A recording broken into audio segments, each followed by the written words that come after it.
أحييكم من جديد وأرحب بضيفي السيد قاباد الطالباني نائب رئيس حكومة إقليم كردستان. مساء الخير على جنابك. نشكر حضورك لاستوديو القرار لكم، نشكر تواجدك ببغداد بنفس الوقت. زۆر سپاس بۆ بانگهێشکردنم، خۆشحاڵم کە لێرەم، خۆشحاڵم کە لە بەغدام و خۆشحاڵیشم کە لە ستودیۆکەتانم و سڵاویشم هەیە بۆ بینەرەکانتان.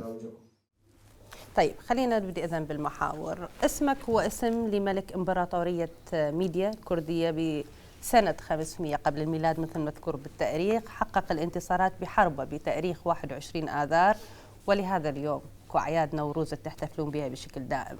جئتم لبغداد بسيرة الملك لتحقيق فعليا ما عجز عنه من مساومات، من إنهاء لخلافات قياداتكم السابقة؟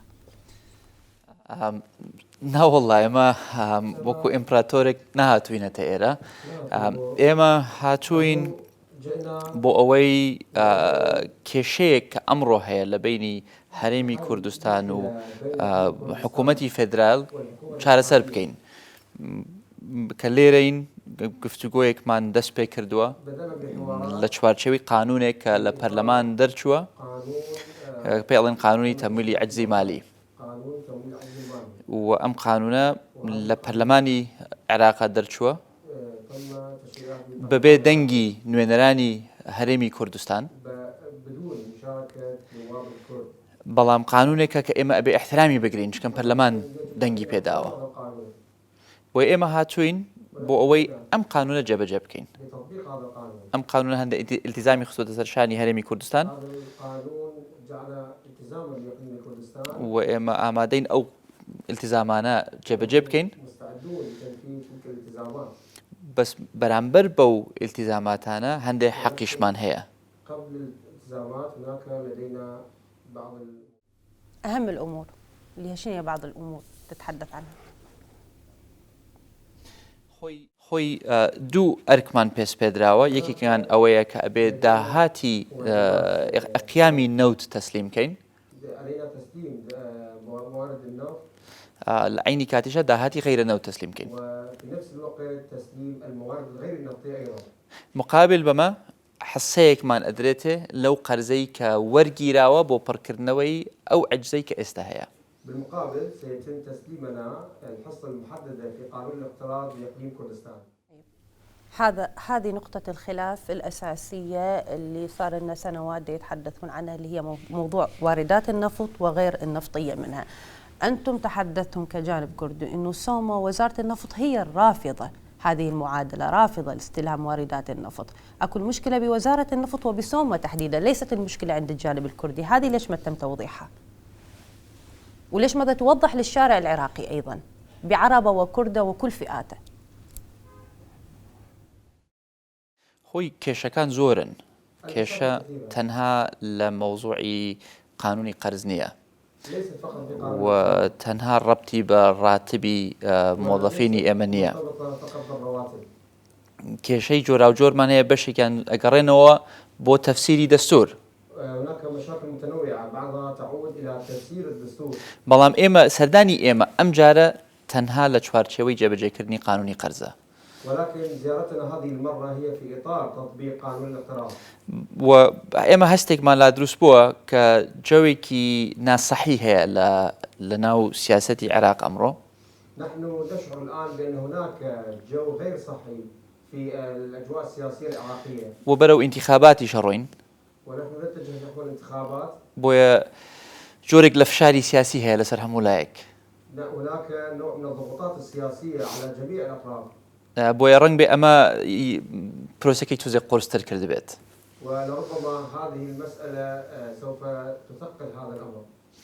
ضغوط سياسية على جميع الأطراف. فخلينا نكون إذن صريحين مع الشارع العراقي، وأبتعد شوي بحواري عن الدبلوماسية وعن الأسئلة الدبلوماسية.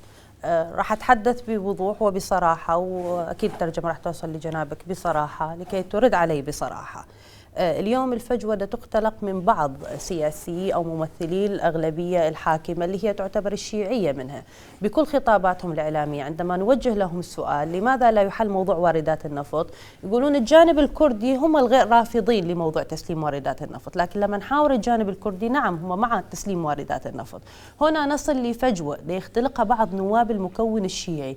ضغوطات هل كانت خارجية منها أم داخلية، أم هنالك نظرية مؤامرة يجدها السيد قابات بالداخل بوجوده ببغداد؟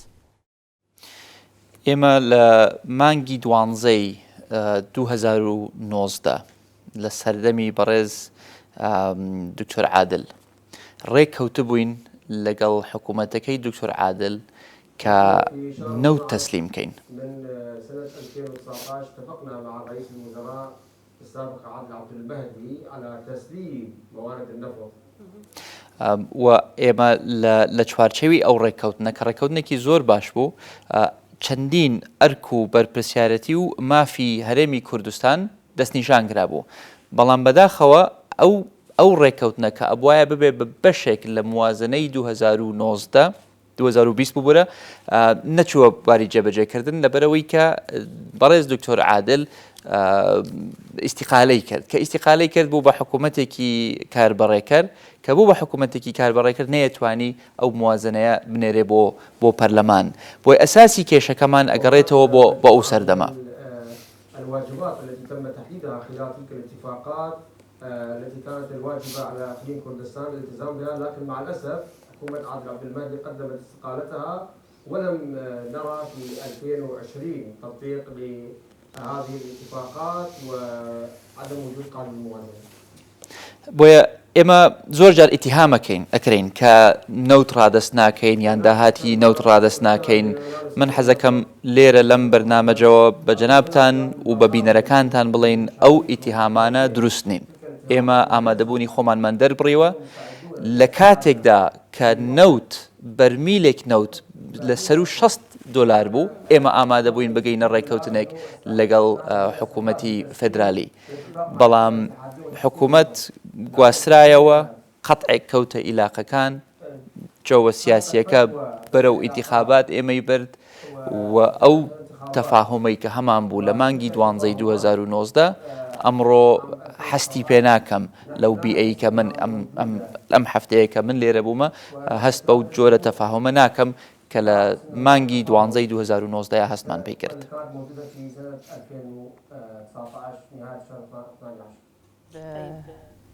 حضرتك عارف حجم الفجوة اليوم ما بين الشارع أو الشعب الكردي والشعب العربي من خلال التصريحات الإعلامية، من خلال القنوات العربية، من خلال تصريحات السياسيين الكثير منهم يتحدث بالعداء وينصب العداء للشعب الكردي، بذلك هنالك دعاية انتخابية مبكرة تنفعهم من هذا الشيء. فجوة تكبر اليوم بعد الآخر ما بين العرب والكرد، وهذا رح يكون تأثيراتها مستقبلا سلبية جدا على المجتمع العربي والكردي. بە هیچ شێوەیەک نابێت کێشە هەبێت لە بینی شەقامی عەربی و شەقامی کوردی. زۆر طبیعیە کێشمەکێش هەبێت لە بینی لایەنە سیاسیەکان، لە بینی حکوومەتەکان، زۆر طبیعیە ئەمە بەشێکە لە ژیانی سیاسی. بەڵام ئێمە لە سەردەمی حکومڕانی سەدام حوسەین نەمان هێشت کێشە هەبێ لە بینی کورد و عەرب.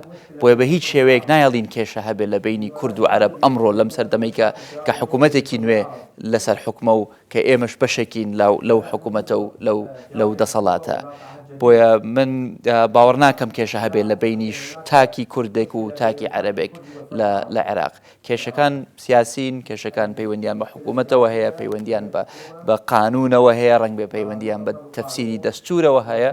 بەڵام بە هیچ شێوەیەک کێشە نییە و نابێ هەبێ و ئێمە نابێ بێڵین کێشە سیاسیەکان شۆڕ ببێتەوە بۆ ناو کۆمەڵگا. ئەوە ئەمانەتێکە کە هەمومان ئەبێ بیپارێزین.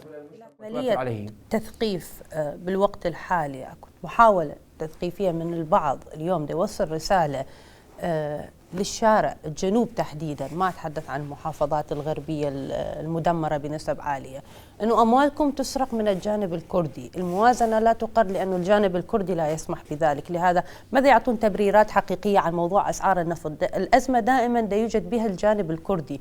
الجانب الكردي دا يسرق الواردات النفطية، بالتالي مناطقكم فقيرة معدومة، ما عندكم تعيينات. ماذا تشعرون اليوم بروح المواطنة بالبلد بسبب الجانب الكردي؟ أنتم الشماعة اليوم التي تعلق عليها مصائب فشل العملية السياسية صراحة، وأنا بكل صراحة أتحدث مع حضرتك. ئەمە کارەساتێکە بەڕاستی ئەگەر ئەمە بووبێ بە ئینتباعێک کە شۆڕ ببوێتەوە لەناو کۆمەڵگایە، من بە کارەساتیە بینم و ئێمە بە هیچ شێوەیەک نامانەوێ ببین بە بارگرانیەک لەسەر بەشەکانی تری عێراق. و من خۆم بەش بە حاڵی کۆم وەکو بەرپرسێکی حکوومەتی کوردستان قبوڵی ناکەم پارە لە مەحافزەیەکی تر بسەندرێتەوە و بدرێ بە هەرێمی کوردستان. ئێمە داوای عەدالەتەکەین و من ئەگوێم لە ئازارەکانی خەڵکی ناسریە بووە، گوێم لە ئازارەکانی خەڵکی بەسرە بووە، گوێم لە معاناتی خەڵکی ناوچەکانی تری عێراق بووە. بەس بە هیچ شێوەیەک هەرێمی کوردستان هۆکار نییە لەوەی کە لەو ناوچانە ئاوەدان نەکراوەتەوە. باشترین نمونە بۆ وەڵامدانەوەی ئەو تۆمەتە ئەوەیە کە لە ساڵی 2014ەوە تاکو 2018 تەواوی میزانی هەرێمی کوردستان بردرا. باشە لەو 4 ساڵە ئەو پارەی کە نەنێردرا بۆ هەرێمی کوردستان چی لێکرا؟ چەند جادەی پێکرا لە ناسریە؟ چەند خەستەخانەی پێکرا لە بەسرە؟ چەند مەشروعی پێکرا لە ناوچەکانی تری عێراق؟ بە پێی معلوماتی من ئەمڕۆ 6,000 مەشروع لە بەشەکانی تری عێراق ئەمڕۆ وەستاون، لە کار کەوتون لە بەرەوەی کە تەمویل نەکراون. باشە ئەو 4 ساڵەی کە پارەی ئێمە بردرا کە ئێمە پارەمان وەرنەکرد چی لەو پارەیە هات؟ من ئەمە ئەو پرسیارەمان لە حکوومەتەکانی ڕابردوو کردبوو و لەم ساڵەش لە 2020 تەنها 6 جار تەمویل کراوین وەکو هەرێمی کوردستان. لەم ساڵێکە 12 مانگە 6 جار تەمویل کراوین. یعنی بڕێک پارە هەیە کە ئەبوایە بەهاتایە بۆ کوردستان بەڵام نەهاتووە. ئەو پارێ لەکوێ و بەچی سەرف کراوە؟ ئەگەر ئەو پارەیە بۆ ئاوەدانکردنەوەی ناسریە سەرفکرا بوو بێ منەڵێم پیرۆزیان بێ و پێم خۆشە و دەستیان خۆش بێ. بەڵام من ناڕەزایەتیەکانی ئەو ناوچانەش گوێ لێیە بێجگە لە ناڕەزایەتی ناوچەکانی تر. حضرتك توصل رسالة للمتلقي من 2014 ل 2000 حقبة السيد العبادي 2018 ما وصلت موازنة، بالتالي ماكو شوارع لا عمرت لا بنيت بمحافظات الجنوب. لكن اليوم اللي دا يعيش الشارع ما راح يتذكر قبل سنوات، دا يتذكر اليوم شنو اللي حصل باجتماعاتكم. هذا الكلام اللي طرحته بموضوع الأموال انطرح باجتماعاتكم مع القوى الشيعية، مع القوى البرلمانية، مع الأغلبية الحاكمة من أجل حلول. بحثتم بنقاط أنه أنتم 4 سنوات ما أعطيتونا أموال، بالتالي ما عمرتم محافظاتكم، أعطونا أموال لكي نسد العجز اللي احنا نعيشه بإقليم كردستان بمحافظاتنا المتظاهرة. بەڵێ بەتاکید ئێمە باسمان کردووە، بە تایبەت لەگەڵ لایەنە سیاسیەکان، چونکە لایەنە سیاسیەکان نوێنەری ئەو خەڵکن، نوێنەرایەتی ئەو خەڵکە ئەکەن کە ناڕەزایەتیان هەیە بە زروفیان بە ژیانیان، بۆیە بیسان تەقدیرم هەیە بۆ ئەو ناڕەزایەتیە. بەس ئیشی ئێمەیە بۆیان ڕوونکەینەوە کە ئەگەر ئیشێک نەکراوە لە ناوچەکەیان، ئەگەر مەشروعێک جێبەجێ نەکراوە لە مەحافزەکەیان، ئەوە خەتای ئێمە نییە. خەتای ئەوە نییە کە هەرێمی کوردستان ڕەنگ بێ لەو ساڵانەی کە گەشەیەکی زۆری بەخۆیەوە بینی، ئەوە خەتای هەرێمی کوردستان چاکەی کردووە بۆ ناوچەکەی خۆی کە ئاوەدانی کردووە کە ئیسیسمارێکی زۆری بان کردووە بۆ ناوچەکەی خۆی. بۆیە ئێمە دیسانەوە هەر ناوچەیەک ئەگەر غەدری لێکرابێ، ئەگەر زوڵمی لێکرابێ، ئەوە دڵی من خۆش ناکە. من پێم ناخۆشە هەرێمی کوردستان ئاوەدان بێ و ناوچەکانی تری عێراق لە ئاستی چاوەڕوانی ئێمە و ئەو خاڵکانە نەبێت. بۆیە پەیامم لێرە بۆ شارعی ئەو ناوچانەی عێراقەوەیە کە ئێمە هاوخەمین لەگەڵیان و بە هیچ شێوەیەک ئێمە نابین بە سەبەبی گەیاندنی زیان پێیان و بە هیچ شێوەیەک پارەی ئەوان نەیێت بۆ کوردستان، نە لە کوردستان سەرفەکرێ و بلا بۆ ئەوان سەرف نەکرێت. ئەوە ئەبێ لە ڕێگای چاودێرەکانی خۆیانەوە و نوێنەرەکانیان لە پەرلەمانەوە ڕقیبێکی باشتر بن لەسەر شێوازی جێبەجێکردنی بڕیارەکانی حکوومەت و جێبەجێکردنی موازنەکانی حکوومەت. وكذلك صرف الموازنات السابقة. أختصر السؤال، ايش لقيتوا ببغداد؟ ايش لقيتوا عند العقلية السياسية بالعراق بالتعامل معكم في حكومة بغداد، بذهابك للبرلمان، بحوارك مع السياسيين، بحوارك مع الخط الأول؟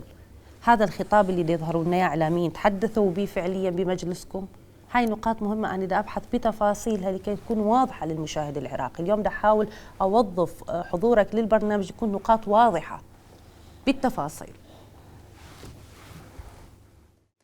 والله ئەوەی کە من بینیم و ئەوەی کە من گوێم لێ بوو ئەو معاناتە بوو هذه المعاناة کە على أساس هەرێمی کوردستان على أساس أن إقليم كردستان بە حکمی گەشەکردنی بحكم التنمية والإعمار الموجودة بە حکمەوەی کە ڕەنگ بێ باشتر توانیوێتی ئیدارەی ناوچەکانی خۆی داوە استطاع أنه إدارة موارده بشكل جيد کە ئەو نائەدالەتیە و ناهاوسەنگی کە ئێستا هەیە ئەبێ عکس بکرێتەوە. الموجودة يجب أن تعكس. من ئەوە پەیامەکە بوو کە من پێم گەیشت. المقاطعة لازم تكون أربيل والسليمانية ودهوك بمستوى اليوم اللي تعيشه الأنبار والناصرية لكي يكون مرضي للطبقة السياسية. من پێم وایە فشارێکی سیاسی هەیە کە ئەو گەشەکردنەی کە کوردستان بەخۆیەوە بینیوێتی ئەبێ ڕابگیرێت تاکو شوێنەکانی تری عێراق بگەێنرێتە ئەو ئاستە کە من پێم وایە ئەوە غەڵەتە. جارێکم ئەو تەقیمە غەڵەتە. کوردستان نە کوردستان ئەڵمانیایە و بەشەکانی تری عێراق وڵاتێکی زۆر دواکەوتون، نە حکوومەتی حکومڕانی لە عێراقیش ئەوەندە پێشکەوتوو بێ وەکو حکوومەتێکی زۆر مؤسساتی بێ و کوردستان وڵاتێکی دەرەجەی سێهەم بێت. حقیقەتێک هەیە کەم و کورتی لە تەواوی عێراق هەیە، لە سیستەمی حکومڕانی عێراق هەیە بە هەرێمی کوردستانیشەوە.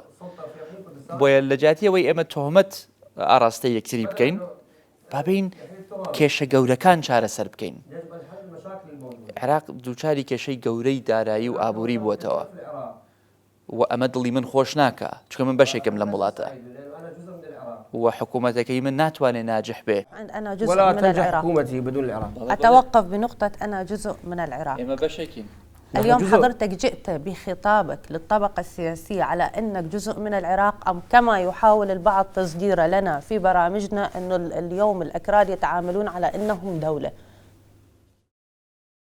ئێمە بەشێکین لەم وڵاتە، ئێمە بەشێکی ئەساسین لەم وڵاتە و ئێمە ئەمانەوێ ئەم وڵاتە بە تاوەتی لە زاخۆوە تاکو و بەسڕە گەشە بکات.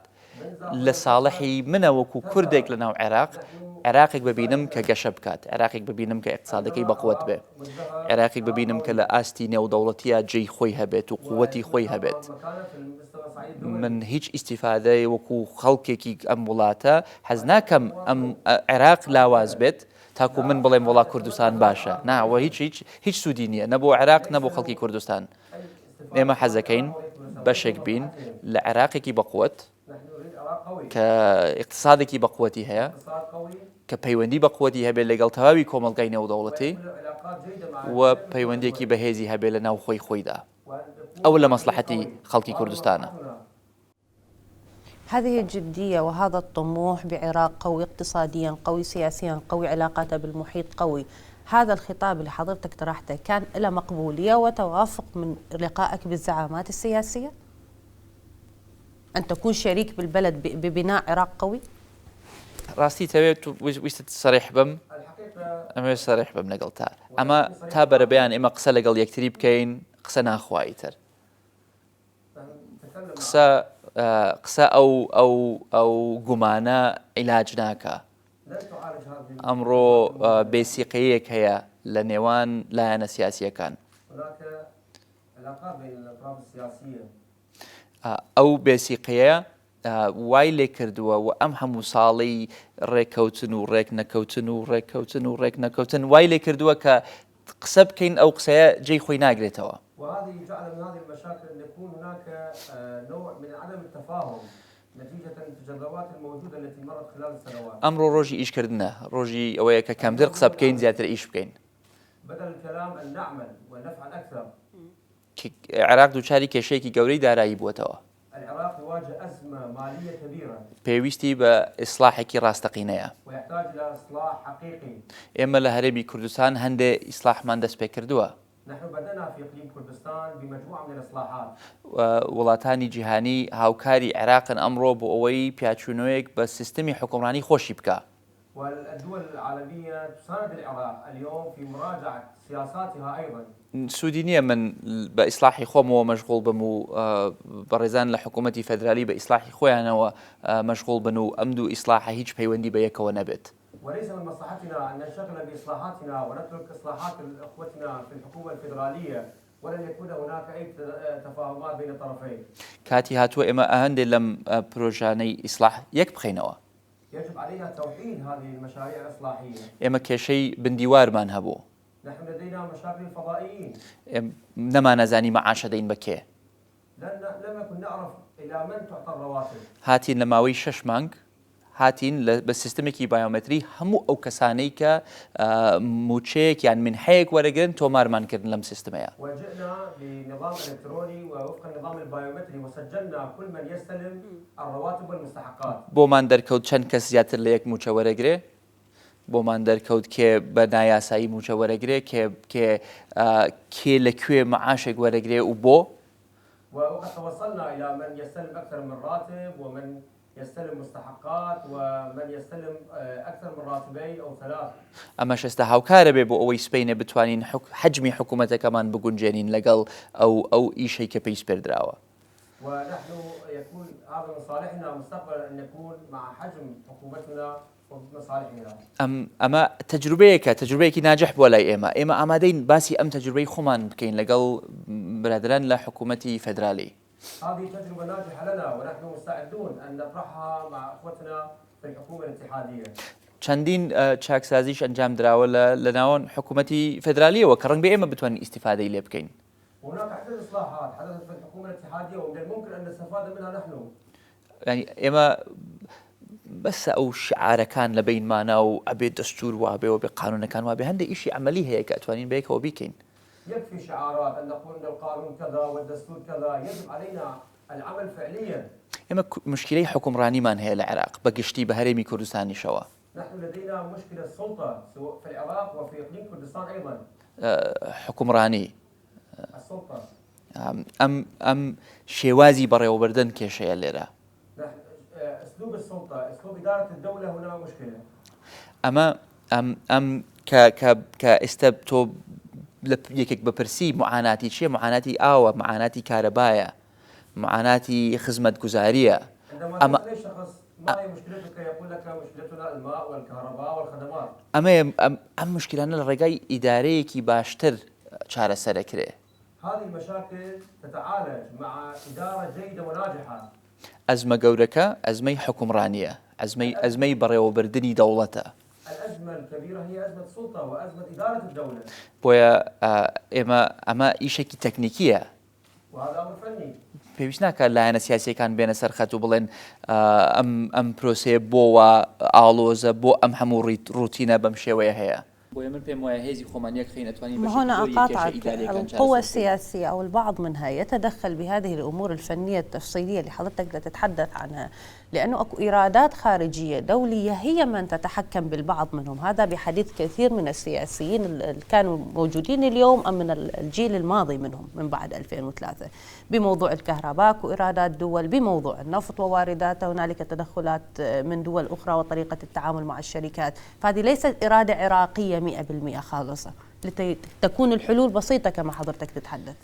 ئەگەر ئێمە هەموو شتێک بە سیاسی بکەین هیچ حل ناکەین. نحن إذا نربط كل أمر بالسياسة فإننا لا نستطيع معالجة أي أمر. کێشەیەکمان هەیە لە کارەبا لە هەموو عێراق بە حکوومەت چارەسەرەکرێ هل تتعالج بالحكومة؟ یان پێویستمان بە داعمی ئیستیسماری نێودەوڵەتیە لە پێناوی. أم نحتاج إلى دعم واستثمار دولي؟ ئەگەر بە حکوومەتەکرێ دەفەرمو بڕۆ بیکە. إذا تتعالج من خلال الحكومة فتتعالج هذه المشكلة. بەس ئەگەر بە حکوومەت و بە توانای حکوومەت نەکرێت عیبیتیانە بچی داوای یارمەتی لە دەرەوە بکە یان هانی ئیستیسمار بدەیت لە مەجای کارەبایە لە مەجای ترا. وإذا كانت تتعالج من خلال الحكومة وقدرات الحكومة فليس عيبا أن تتجه نابێ بترسین لە ئیسیسماری نێودەوڵەتی نابێ بترسین لە ئیسیسماری نێودەوڵەتی نحن نحتاج إلى استثمار دولي بەعکسەوە ئەبێ هانی ئیسیسماری نێودەوڵەتی بدەین وعلى العكس يجب أن نساند وندعم ئەبێ جەوێکی مولائم دروست بکەین بۆ ئەوەی خەڵک بوێرێ بێتە ئێرە پارەی خۆی سەرفکە وأن نخلق جو مناسب لكي يأتي المستثمرين لە نەتیجە هاوڵاتیەک لە سلەیمانی بێ لە بەغا بێ یان لە بەسرا بێ حەقی نییە کێ کارەباکەی بۆ دابینەکە مووی کارەباکەی بۆ دابین بکرێ مواطن في البصرة أو في سليمان أو في بغداد ليس لديه مهمة من يوفر له الكهرباء، المهم أن يتواجد له كهرباء. أهلا سيد فؤاد، تصورت ببداية الحديث راح يكون ملفي كردي راح تتحدث باسم الشعب الكردي والمعاناة والتظاهرات والرواتب. أتفاجأ من سياسي كردي بحجم حضرتك وبثقله أن يكون خطابك عراقي بهذه الطريقة، كأنك تتحدث عن معاناة بلد بأكمله، البصرة، مشكلة الكهرباء، الاستثمار، دخلت بأمور فنية وبعدتني كثيرا عن مشاكل الإقليم. هذا شيء مفرح بالطبع، لكن أعتقد راح يزعج كثير من الطبقة السياسية. والله ئیشەڵا هەر دڵت خۆش بێت من پێم وایە سیاسیەکانیشە بێت دڵیان خۆش بێت. أنا سعيد جدا بهذا الأمر ويجب على السياسيين أيضا أن يكونوا سعيدين بهذا. شتێک کە بە وڵاتەکە باش پێ بۆ ئەبێ پێیان ناخۆش بێت. من شانازی بە کوردبوونی خۆمەکەم بەس ئەمەوێ لە وڵاتێکا بژیم کە گەشە بکات. أنا أفتخر أنني كردي ولكن أنا أريد أن أكون في بلد مزدهر. من پێم خۆشە کە پێگەی عێراق لە ئاستی نێودەوڵەتی پێگەیەک بێ کە مستەسمر لە هەموو پارچەکانی دنیاوە ئامادە بن بێن لێرە پارەی خۆیان سەرف بکەن. أنا أتمنى أن أرى مكانة العراق مكانة كبيرة وأن يجذب جميع المستثمرين من أي بقاع الأرض. ئەمەش پێویستی بە ئارامەیەکی سیاسی هەیە بۆ ئەوەی ئەو جەوە دروست ببێت. وهذا يحتاج إلى استقرار سياسي قبل أن يتشكل. کەس ئامادە نییە لەم فەوزایە بێت ئیشی خۆی بکە و ئیسیسماری خۆی بکات. يستعد أن يكون في هذه الفوضى ويشارك في الاستثمار. طيب حضرتك تتحدث عن استقرار سياسي، وهنا أتحدث عن دور رحمة الله عليه المرحوم مام جلال اللي كان دائما يصالح المتخاصمين، كان دائما يحاول أنه يأخذ العراق بخانته الدولية الحقيقية بالمكانة اللي يستحقها هذا البلد. هل هذه بداية تغير السياسة الكردية بوجودك ببغداد تجاه بغداد، وأن تكون فعليا أنت اللي تنهي الخلافات إذا بين المتخاصمين وإذا بين بغداد والإقليم؟ ما أقول بين بغداد وأربيل، أقول بين بغداد والإقليم، وأحدد بهذه النقطة. لە پێشەکی من بە تەنیا نەهاتووم، من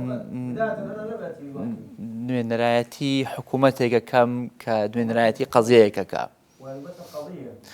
بەڵام ئێمە گەیشتوینێتە ئەو قەنەعەتە کە بۆ ماوەیەکی زۆر وەکو هەرێمی کوردستان غایب بووینە لە بەغا. وأنا وصلت إلى قناعة أن هناك لنا في بغداد في إقليم كردستان غاية. ئەوەندە مهتەم نەبووینە بە گەشەکردنی و گەشە پێدانی عێراق. من ئەوە اعتراف ئەکەم. وكان لنا غياب ولم نهتم كثيرا واعترف أنا بهذا لم نكترث كثيرا للازدهار في العراق. وكێشە سیاسیەکانیش وای لێ کردووە کە حساسیت دروست ببێت لە بینمانە. والمشاكل السياسية خلقت بيننا فجوة وحساسية. بەڵام ئێمە لەم کابینەیە کە لە مانگی حوتی 2019 سوێنمان خوارد یەکەم ئیشمان دوای دەست بە کاربوونمان وەکو کابینەی نۆی حکوومەتی هەرێمی کوردستان یەکەم ڕۆژ هاتینە بەغدا. ونحن في بداية تشكيل هذه الكابينة الحكومية وأداء القسم كان أول عمل لنا هي زيارة بغداد.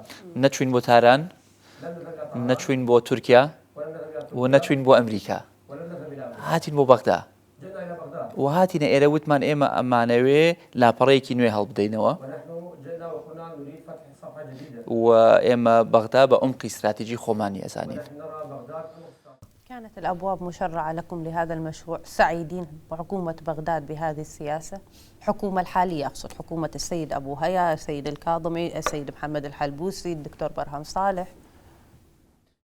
بەڵێ پێشوازیان لێکردین و پێم وایە هەرە سەردەمەش لە بڵین سەردەمی بەڕێز دکتۆر عادلیش بوو، بێگومان ئەو دەرگایە کراوەیە، بەڵام کە چویتە ناو دەرگاکەیە و چویتە ناو ژوورەکەیە و ئەیە ئێستا ئەو قسانە چۆن تەرجمە ئەەکەی با ئیش.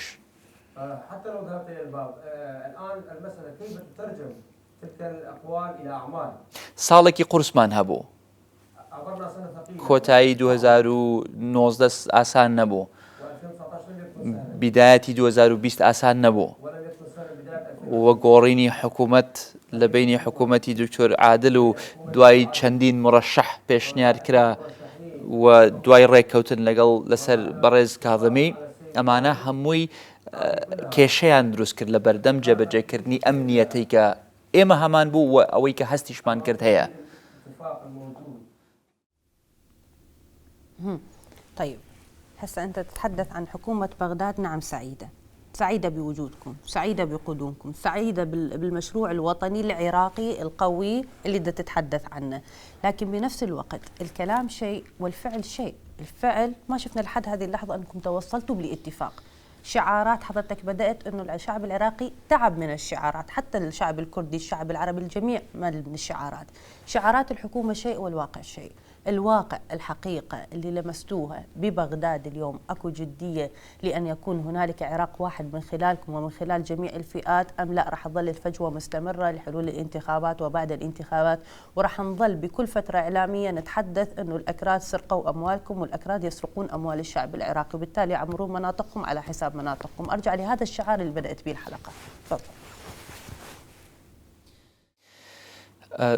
دۆخەکە قورسە الوضع صعب و فشارەکانی کە هەن یارمەتی دەرنین والضغوطات الموجودة لا تساعد و بیئەی انتخاباتیش یارمەتی دەرنیە. وبيئة الانتخابات لا تساعد أيضا بێگومان دەرەجاتی مزایدە زۆر زیادی کردووە ودرجات المزايدات السياسية وف- في ازدياد فشاری شەقامیش تەئسیری هەیە. وضغوط الشارع أيضا له تأثير. بەڵام من دائما لەو باوەڕدام کە قائدی سیاسی ئەبێ خاوەن ڕؤیا بێت و ئازا بێت لە بڕیاردان وأنا أرى أن القائد السياسي يجب أن يكون صاحب رؤية وله و حرية نابێ لایەن فەیسبوکەوە ئاراستە بکرێ، لا يجب أن يقاد من خلال الفيسبوك. دەبێ خۆی بڕیاری خۆی هەبێ، ڕؤیایەکی هەبێ و ئازا بێت لە پێناوی جێبەجێکردنی. ويكون له قرار ويكون حرا في تطبيق القرارات. بەڵام خۆم وەکو سیاسیەک کە لەناو حکوومەتم ئەزانم ئەمە هەموو ڕۆژێک ئاسان نییە. وأنا كسياسي وكممثل في الحكومة أرى أن هذا الأمر ليس سهلا.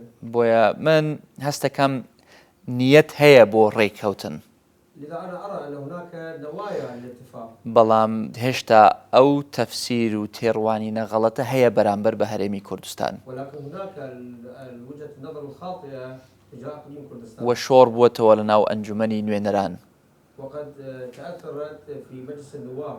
و لەوێشەوە شۆڕ بووەتەوە بۆ ناو شەقام. وأيضا هناك أثرت هذه المشاكل أيضا على الشارع. بۆیە ئەبێ لەگەڵ شەقام ئاشت ببینەوە، يجب أن نتصالح مع الشارع. ئەبێ ڕاستیەکانیان پێشکەش بکەین.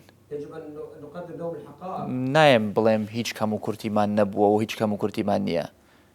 لا أقول أننا ليس لدينا أي تقصير في هذا. هەمومان بەشێک بووینە لەو مشکلانەی کە تەراکمیان کردووە دوای 15-16 ساڵ. جميعنا جزء من هذه المشاكل المتراكمة طوال السنوات الماضية. بەس خەتەری وەزعەکە و داوامان لێ ئەکا ئێمە هەندێک لەو کەم و کورتیانە و غەڵەتەکانی ڕابردوو بخین بەلایەکەوە و بین بە سەراحەت بین بزانین کێشەکان چین، واز لەو بێنە خەتای کێیە، کێشەکە چییە، چارەسەرەکەی چییە. الوضع الحرج والوضع الخطر يستدعينا أن نترك الخلافات وأن نعالج المشاكل وأن نحدد الخلل ونترك تلك التساؤلات من مسبب. من خەڵک دڵنیا ئەەکەمەوە کێشەی ئابووری عێراق پەیوەندی نییە بەم بڕایی کە هەرێمی کوردستان وەریەگرێ. أنا لا أرى أن مشكلة العراق هي متعلقة بالحصة التي يحصل عليها إقليم كردستان. ئەو حسەی کە ئێمە وەریەگرین زۆر کەمە الحصة التي نستلمها قليلة جدا. لە چاو ئەو فراغە گەورەی کە هەیە لەناو عجزی عێراق، عجزی مالی عێراق. في عين تلك الفراغ الكبير الموجود في العجز العراق، العجز المالي. مانگی 8 و مانگی 9 320 مليار دينار ما وەرەگرت. الشهر الثامن والتاسع استلمنا 320 مليار دينار. ئایا ئەوە کێشەی بەسرە چارەسەرەکە؟ هل هذا يعالج مشاكل البصرة؟ کێشەی ناسریە چارەسەرەکە؟ يعالج مشاكل ناصرية؟ لا بالتأكيد لا. لەم حسەی کە ئەدرێ بە هەرێم. المشاكل أكبر من هذه الحصة التي تعطى للإقليم. کێشەکە پەیوەندی بە سیستمی حکومڕانیەوە هەیە. المشكلة تتعلق بالسلطة، إدارة السلطة. کە دوای ئەم هەموو ساڵە تاکە سەرچاوەی داهاتی عێراق بە هەرێمی کوردستانەوە تەنها نەوتە. لأن المصدر الوحيد للعراق وإقليم كردستان هو فقط النفط. ئێمە لەم ساڵەیە زۆر ئیسیسمارمان کردووە لە مەجالی زراعە. نحن هذه السنة قدمنا استثمارات كثيرة في مجال الزراعة. هانی سناعەمان داوە گەشەپێدانی سناعە. وساندنا الصناعة وتنمية الصناعة. پێش کۆڤید ئێمە ئیشمان لەسەر سیاحە ئەکرد. وقبل كوفيد ومرض كورونا كنا نعمل على السياحة. بۆیە ئەمانە وات لێ ئەکا ئیتر چیتر 100% اعتماد نەکەی لەسەر نەوت وەکو سەرچاوەی داهات. وهذا يجعلك أن لا تعتمد على النفط كمصدر للدخل. بەم شێوەیە کە دوورخایەنە بەم شێوە دوورخایەنە تو ئەتوانی وڵات ڕاست بکەیتەوە. بهذه النظرة المستقبلية يمكن أن تبني البلد. قابلی جێبەجێکردنە. قابل للتطبيق. بەس ئیرادەیەکی پێویستە. يحتاج إلى إرادة. و ئەوەشی پێویستە کە قەیناکە تێگە مەگەر کامێرە لە قاعەیەکی گەورە بێ و حزب سیاسیەکان لەوێ بن توزێ ئەبێت تەقبولی هەندێک مزایدە بکەین بەڵام کە لە ژوورێکی داخراوین ئەبێ ئەو مزایدانە نەکەینە بێ بین بە فعلی بڵین خەلەلەکان 1 و 2 و 3 و 4ین. أنا أتفهم عندما نكون في قاعة كبيرة وهناك كاميرا أن بعض الأحزاب ربما تريد مساعدات وأن تبرز نفسها، ولكن عندما نكون في القاعة المغلقة يجب أن يكون هناك تفاهمات ونصل إلى تفاهمات. إبراز عضلات يعني من بعض الكتل تقصد أمام الكاميرات. والله الظاهر نعم. جيد. هذه نقطة أنه حضرتك جئت بهذا المشروع بهذا الطرح، أعطيت ضربت أمثال بموضوعكم بتجنب الاعتماد على النفط بالإقليم، وهذا ما يطمح إلى كل مواطن عراقي، لأن بهذه النقاط رح يبطل عندنا يكون بطالة بالمجتمع العراقي بحجم كبير. لكن عندكم مشاكل أنتم داخلية بالبيت الكردي. ليس كل الممثلي الكرد يسمحون بهذا الخطاب، وليس كل ممثلي أو نواب الكرد في بغداد يطمحون لأن يكون هنالك عراق واحد، فبالتالي ستحارب وسيحارب مشروعك. فهي كيف راح تحل هالمعادلة؟ بێگومان خلاف هەیە لەناو لایەنە سیاسیەکان لە کوردستان هناك بكل تأكيد هناك خلافات بين الأطراف السياسية في إقليم كردستان. و تێڕوانینی جیاواز هەیە هناك وجهات نظر مختلفة. و لای خۆشمان سیاست و مزایدە هەیە. ولدينا أيضا سياسات ومزايدات. بۆیە ئەبێت تەحملی بکەین. يجب أن نتحمل هذا الشيء. مهم استراتیجەکەیە. المهم استراتيجية. نهایەتەکەی شکلەکەی چۆنە. كيف تكون شكلها النهائي؟ ئێمە ئەو ڕوئایەمان هەیە ئەمە ئەزانین ئەمانەوێ بگەین بەکوێ. نحن لدينا هذه الرؤية ونعلم إلى أين نريد الوصول. ڕەنگ بە حیزبەکان ڕەئی جیاوازیان هەبێ لەوەی کە چۆن بگەین بەو ئامانجە. ربما هناك وجهات نظر مختلفة لدى الأحزاب لكيفية الوصول لتلك الأهداف. بەس من پێم وایە ئەمڕۆ هەموو لایەنە سیاسیەکان زۆریان کەم کۆدەنگن لەسەر ئەوەی کە پێویستمان بە عێراقێکی ئارام و ئاوەدانەوە هەیە. وأعتقد أن أغلب الأطراف السياسية متفقة على أن نحتاج إلى عراق مزدهر ومتحد. عراقێک کە دەستور حکومی بکات. أرجع على أيضا ذهاب القوى دائما لأربيل، واليوم نشوف العكس صحيح، لكن أكو قوى اليوم كردية منزعجة من وجودكم في بغداد كوفد، ولهذا أنا من أجل تصريحات من بعض النواب في البرلمان العراقي وهم أكراد أنه السيد قباد مرتاح ببغداد، بتونس ببغداد. ليش ما تكون متونس ببغداد؟ ما هذا بلدك، بالتالي إذا كانت أربيل أو بغداد، سليماني أو بغداد هي واحد. هذا الانزعاج أعطانا انطباع أنه هؤلاء هم من يخلقون الفجوة، أقصد بها الاتحاد الإسلامي البعض منهم، أكون صريحة. والله من زۆرم پێخۆشە کە ئەگەر ئەمە گلەیی لایەنێک بێ لە من کە من وتومە بەغام پێخۆشە، ئەگەر ئەمە گلەیی بێ من ئەو گلەیەم پێخۆشە، ینی خەلەلی ترم نییە. أنا سعيد ببغداد وأنا سعيد وأنا أفرح بهذا النقد إلي. ئەمە بەڕاستی من لام سیر بوو، من ئەو هینەم بینی ئەو تالیقم بینی و ئەو بەڕێزە شەناسم کە تالیقەکەی کرد، پیاوێکی بەڕێزە و ڕەفاقەتیشمان هەیە و احترامیش یەگرم، بەس ئەمەش هەیە لەناو بيئة سياسية بتحمل رخنة بقري. التصريحات الفردية اللي تخلق فجوة اليوم بعد الآخر أمام المجتمع العربي، هؤلاء هم المشكلة، هؤلاء هم أساس المشكلة. نابو من قوري ناكا من ما بستكم هي بن أموي لم بريجادك هو ببرمو أو بريجادك لم لا اللي مدري لولا اللي مدري ومشكلة نية تعلیقم لەسەر نووسێ و ڕخنەم لێ ئەگیرێ هەندە جار لە حیزبەکەی خۆمان ڕخنەم لێ ئەگیرێ وحتى حزبي الذي ينتمي اليه ينتقد مهم وێ بگەمە ئەو بڕیجادەکە ئەوە مهمە چۆن ئەگەیتە ئەو بەریجادەکە ئەوە مهمە نەک شیت بەسەریە تا ئەگەیتە ئەو بەر. أرجع لأصل زيارتكم. وصلتم لحلول؟ توصلتم لحلول مع حكومة السيد الكاظمي مع مجلس النواب بموضوع رواتب الشعب الكردي؟ ئێمە خەریکی ئەگەینە ڕێککەوتنێک لە چوارچێوەی قانون کە پەسەند کراوە چکەنەوە نحن في اطار وصول اتفاق في اطار القانون الذي تم المصالحه عليه و لە پەرلەمانی زۆر بە واضحی پێیان وتین ئێمە دامی جێبەجێکردنی ئەو قانونە ئەەکەین ونحن قلنا علنا في البرلمان اننا نحن مع تطبيق تلك القانون و من داوام لە پەرلەمان کرد ڕەقیب بن بەسەر چۆنیەتی جێبەجێکردنی ئەو قانونە. وانا طلبت من البرلمان ان يكون رقيبا على كيفيه تطبيق ذلك القانون. بۆیە پێم وایە حکوومەتیش پێویستی بە ئەو ئیشارەتە بوو لە پەرلەمانەوە تاکو بەشی خۆی لە چوارچێوەی ئەم قانونە جێبەجێ بکات. واعتقد ان الحكومه ايضا كانت بحاجه الى ذلك الاشاره من البرلمان. بۆیە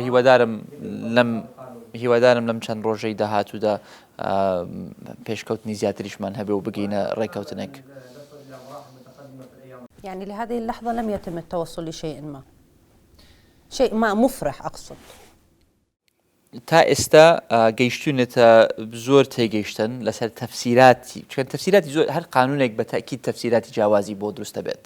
ونحن الى هذه المرحله وصلنا الى مراحل متقدمه في تفسيرات القانون وكما تعلمون ان القوانين تحتاج الى تفسيرات عديده. و هەر کاتێک بتەوێت شتێک جێبەجێ بکەی لە حکوومەت لە ناو حکوومەتە بێگومان هەندێک ڕنگ بێ کەسی ئیداری هەبن یان کەسێکی قانونی هەبێ کە بیەوێ ئەرقەلەیەک بخاتە ناو ئیشەکەیە و بڵێ ئەم ئیشە لەبەر ئەم ڕێنمایە بەم شێوەیە ناکرێ و جۆرەی پرۆسێکە توزێک تعقیدەکە ئێمە شکر ئەو شتانەمان تێپەڕاندەوە و قۆناغەمان تێپەڕاندووە. عندما تريد تطبق اي امر كحكومه هناك اشخاص اداريين وقانونيين ربما سيعقلون هذا الامر ويوجدون حجج. نحن عبرنا هذه المرحله. بۆیە ئێستا لە کۆتایی ئەم پرۆسەیەداین وە هیوادارین لە ماوەیەکی نزیکە بگەینە دەرەنجامێک من ناڵێم هیچمان نەکردو بەس لە عینی کاتیشا ڕێککەوتنێکم نییە بەداخەوە ئەمشەو ئێعلانی بکەم بۆ خەڵکی خۆمان و بۆ جەنابتان. ونحن لا اقول لن نصل الى اتفاق ولكن لا يوجد اي اتفاق اعلنها لكم رسميا هذه الليله. صور حاخذ منك خبر مفرح توصلتم لاتفاق، تم الاتفاق، صار اكو تحالف جديد اليوم نتحدث عنه.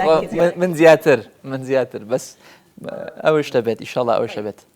انتقادات كبيرة من جانب الكردي، ديمقراطي، اتحاد، تغيير، كل الأحزاب الخمسة أقدر أقول الرئيسية بالإقليم، البعض منهم انتقاد كبير للسيد برهام صالح لدوره اللي بعضها اعتبرها سلبي جدا بملف القضية الكردية، بالمتاجرة برواتب الشعب الكردي بهذه المرحلة الصعبة اللي يمر بها كل بلدان العالم وخصوصا اليوم بعد تظاهرات السليمانية.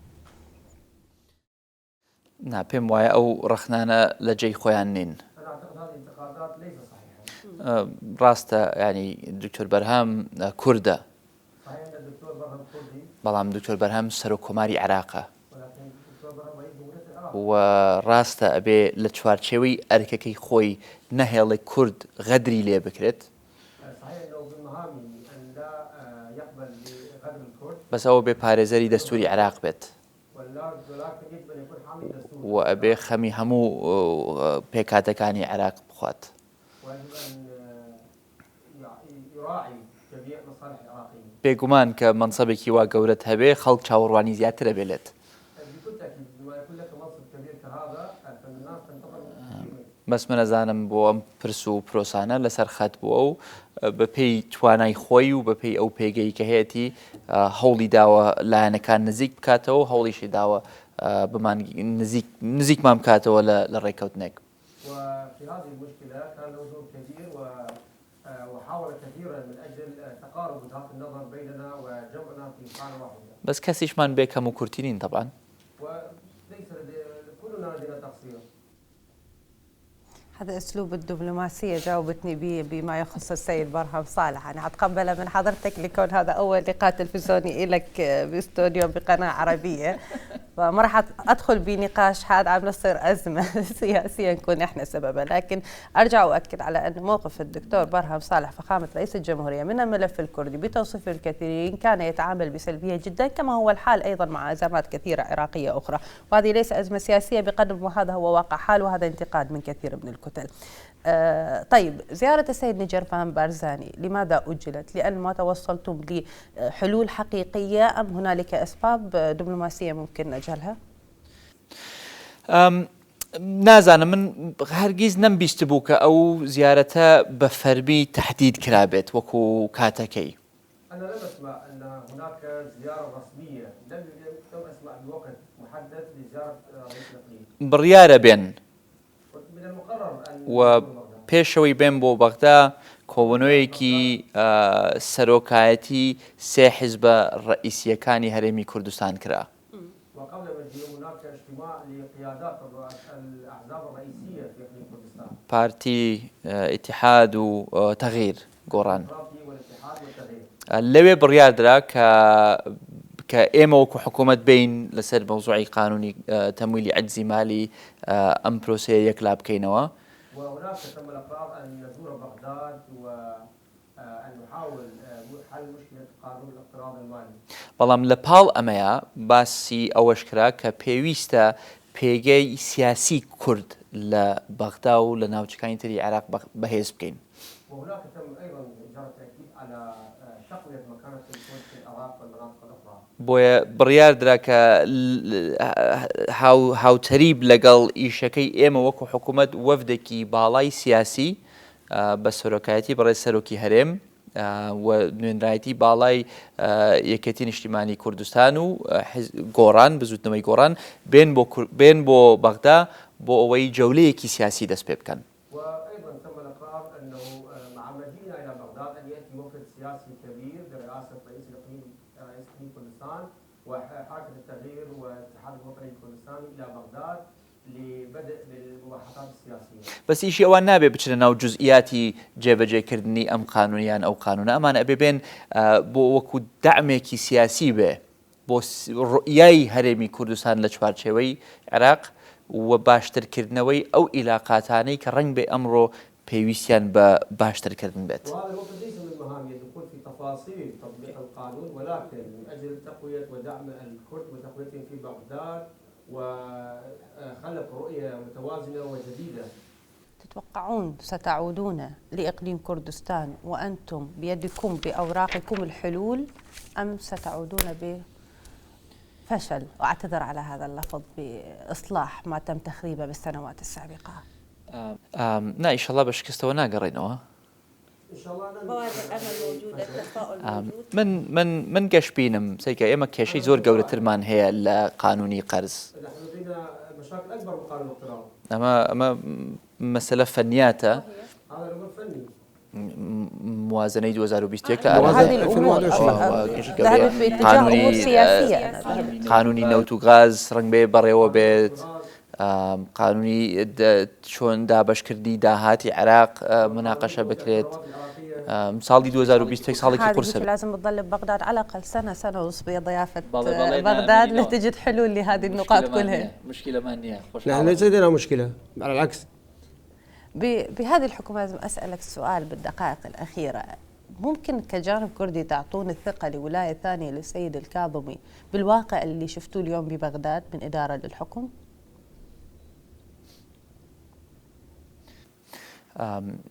ئێمە بەڕێز مستەفامان خۆشەوێ.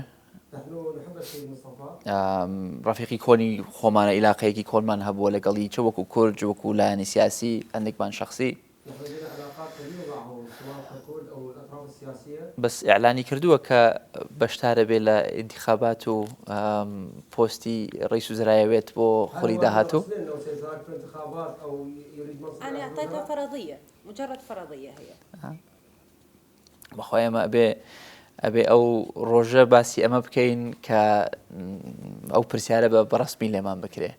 نحن نستطيع الإجابة على هذا السؤال في حينه عندما نسأل رسميا عن هذه المسألة. جيد.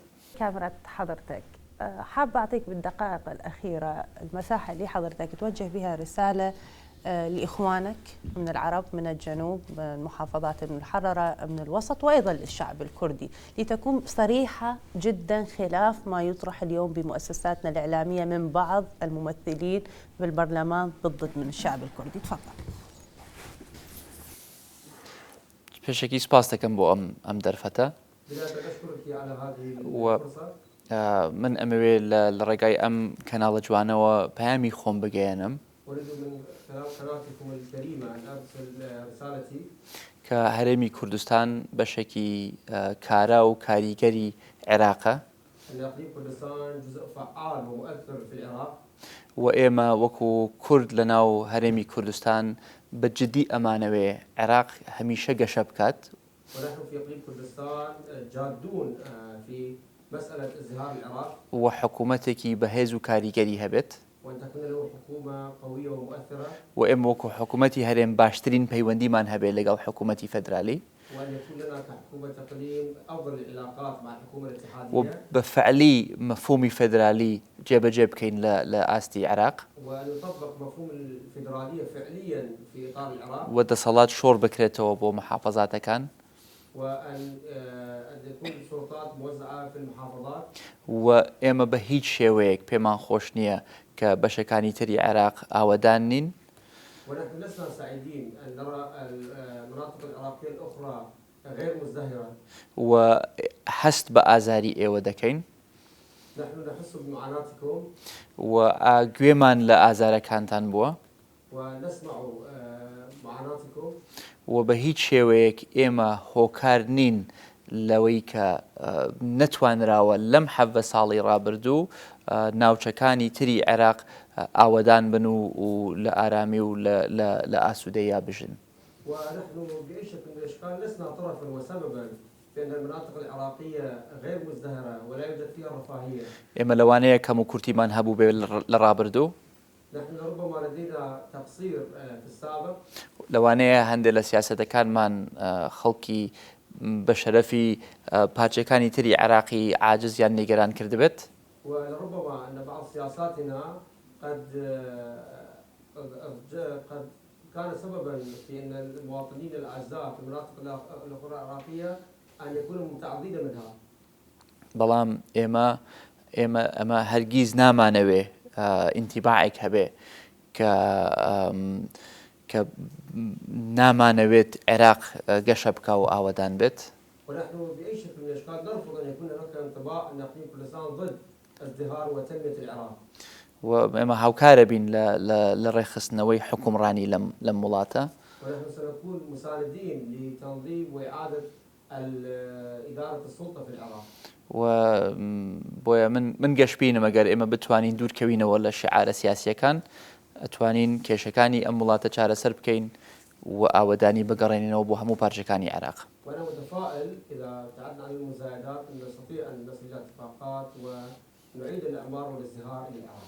و خۆشحاڵیشە بم لەم ساڵی بێت بەنیازم سەردانی چەندین پارێزگاری تری عێراق بکەم تاکو لە نزیکەوە بە خزمەتتانە بگەم و لە نزیکەوە گوێم لە معاناتان بێ و لە نزیکیشەوە بتوانم پەیامی خۆمتان پێ بگەێنم. وأنا سعيد جدا وفي السنة القادمة سأزور المناطق والمحافظات العراقية الأخرى لكي عن قرب أعرف معاناة أهلي وأعرف معاناتهم وماذا يعانون منه.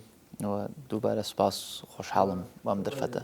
شكرا جزيلا لحضرتك سيد قابعد. أتمنى هذه اللقاءات دائما تكون من خلال قنواتنا العربية في بغداد، تكونون أقرب للشارع برسالتكم وفكركم، ما تعيشون الفجوة اللي كنتوا عايشيها مسبقا، تظهروا فقط على القنوات العربية والعالمية وتبتعدون جدا عن الجانب العراقي اللي هو أنتم جزء أساسي منه. أشكرك جزيل الشكر لحضورك، أشكرك جزيل الشكر لصراحتك. أتمنى هذه اللقاءات دائما تكون مكررة بمؤسساتنا، أكررها مرة أخرى. شكرا جزيلا. شكرا جزيلا لهذه الفرصة، سعيد جدا. إذا مشاهدينا نلتقيكم يوم الأحد إن شاء الله، مع السلامة.